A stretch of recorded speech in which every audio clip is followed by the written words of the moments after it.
Okay, the year's 2007.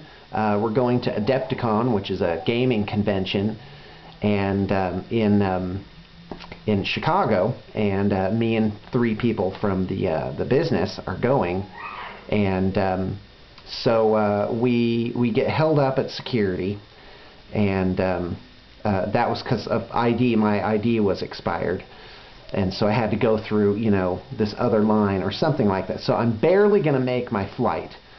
And, they're inspecting all my stuff when the woman pulls two shotgun shells out of my coat pocket.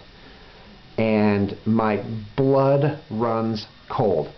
Flashback, there's a father-son thing out at the shooting range in Spanish Fork.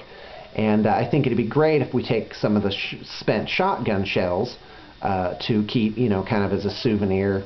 I don't think I was really thinking straight, but I put them in the inner pocket of my coat, and that's where they ended up. Fortunately, they were spent, and after a good chewing out, the gal, she just kind of shooed me on through. But there was really no expectation I would make the flight at this point. So I'm running down the runway. I get on. I'm waving them. I'm running down, that little connector thing.